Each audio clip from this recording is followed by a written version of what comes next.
Yeah, and look at what happens when blacks start applying the anti-white philosophy to other groups, like, say, the groups that actually have power, like Jews.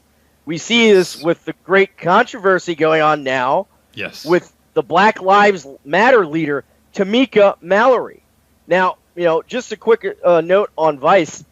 All of these Vice journalists I've mentioned that are neocons abroad and anti-white domestically, they all support Black Lives Matter. Mm-hmm. But this is actually starting to fizzle out because of Tamika Mallory, who, if you Google her name on Google News, you'll see like dozens of hit pieces written in the last few days about her. Yep. So she went out there, and the Anti-Defamation League is leading this media campaign against her because they demanded that she condemn Louis Farrakhan and stop associating with her.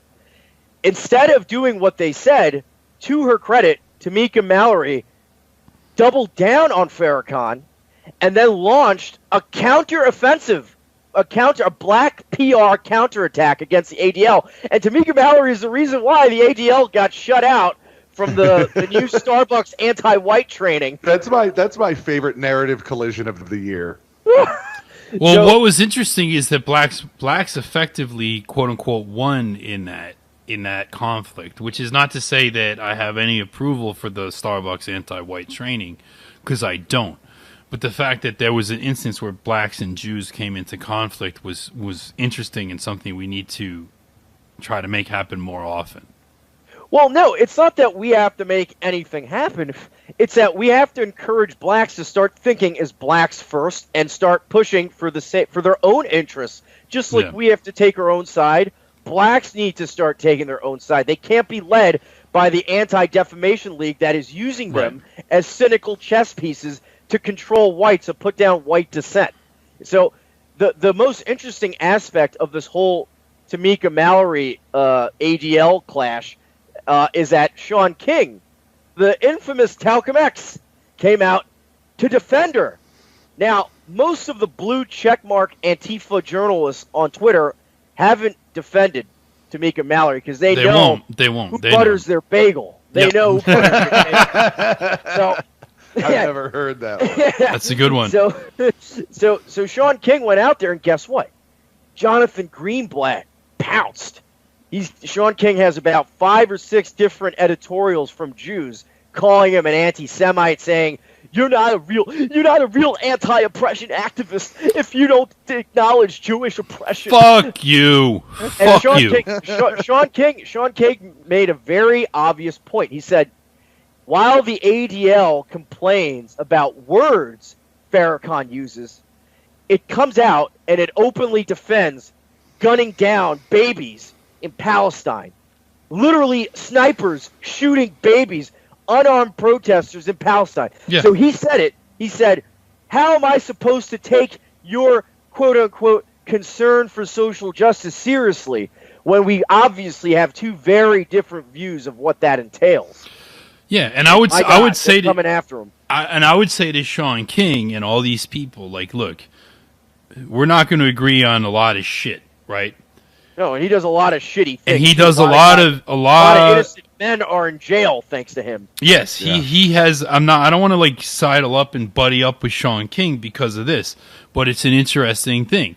So it's just comical to observe. It is, but it's also there's serious political issues at play here, and we need to put these out there, and hopefully blacks can learn something from this. And first of all, Shaun King isn't black. Okay, that's important to understand. Right. That's why he feels he has to defend Farrakhan.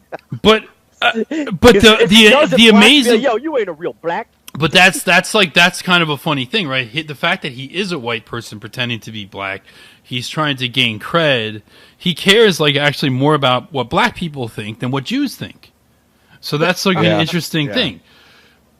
So he's like trying to gain cred with blacks by sticking up for Farrakhan, which he should. Farrakhan, to my mind, I'm not seeing much that I disagree with, when this guy talks. Oh, the he really didn't do nothing.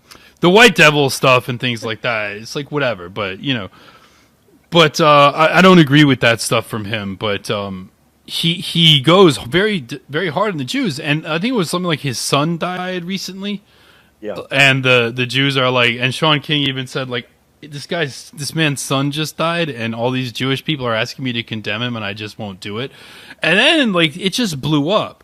So, Shaun King, I hope you're understanding what the actual real issues here at play are, and how they were happy to give you airtime and exposure and all kinds of, give you a spot at the Daily News and give you all of these privileges and power when you were reliably anti-white and nothing else.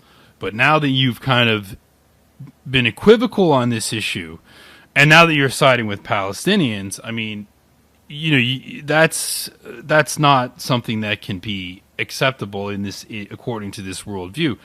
And it is interesting that, it is actually an astute point that, like, okay, so the ADL wants to jump in on this so-called anti-oppression training. But they do spend a lot of their time defending I would say everyone Jews listening that to kill. this, go on Twitter and look up the hashtag #ShaunBlockJew. Apparently, Shaun King has been blocking every single Jew on the internet on his Twitter. See, the main thing that we can do in this controversy is... we do have something in common.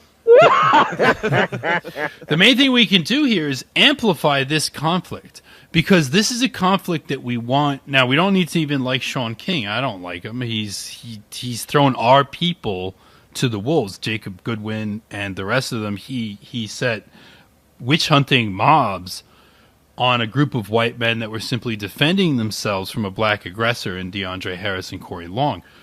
And those men are facing serious consequences for that. So there's no way that I will ever be buddy-buddy with Shaun King. Right. However, this conflict is an educational opportunity. Yeah. So it shows blacks what is really...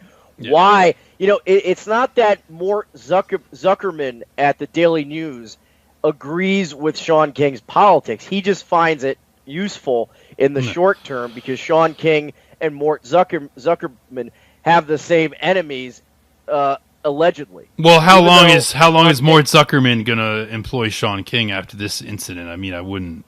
Well, he's gonna have to kiss a lot of ass behind the scenes and promise never to do this again. Dude, I am very skeptical.